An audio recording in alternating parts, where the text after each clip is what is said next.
அன்பு நண்பர்களுக்கு வணக்கம். பழமொழி 400, பதிவேற்றம் 117, பாடல் 115.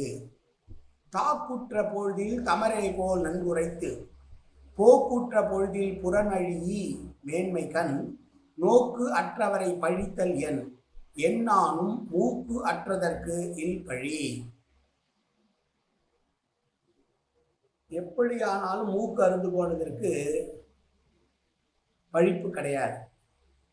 அதுபோல ஒருவரை நேரில் பார்க்கிற போது மிக புகழ்ந்து பேசுவது, அவர்களை குணங்களை புகழ்ந்து பேசுவது, அவர்களை உயர்த்தி பேசுவது என்று நண்பரை போல இருக்கிற மக்கள் அவர்கள் சிறிது தூரம் சென்றவுடனேயே அவர்களை பற்றி இல்லாததும் பொல்லாததும் புறம் கூறுபவர்களாக இருக்கக்கூடிய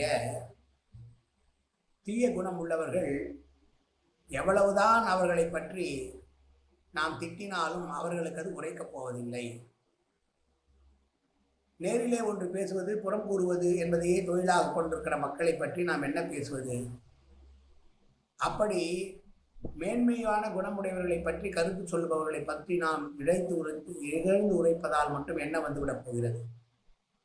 நாம் அவர்களை இகழ்ந்து கூறினாலும் அவர்கள் அதை பற்றி கேட்டுக்கொண்டு திருந்துவா போவதில்லை. எனவே புறம் கூறுபவர்கள் எந்த காலத்திலும் திருந்த மாட்டார்கள் என்று சொல்லுகிறார் இந்த பாடலிலே. அதற்கு என்னானாலும் மூக்கு அருந்தாலும் அதை பற்றி கவலை கொள்ளாதவர்களாக இருப்பார்கள் என்று சொல்லுகிறார்.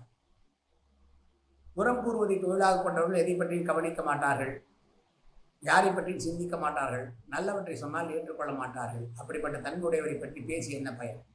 மீண்டும் பாடல்.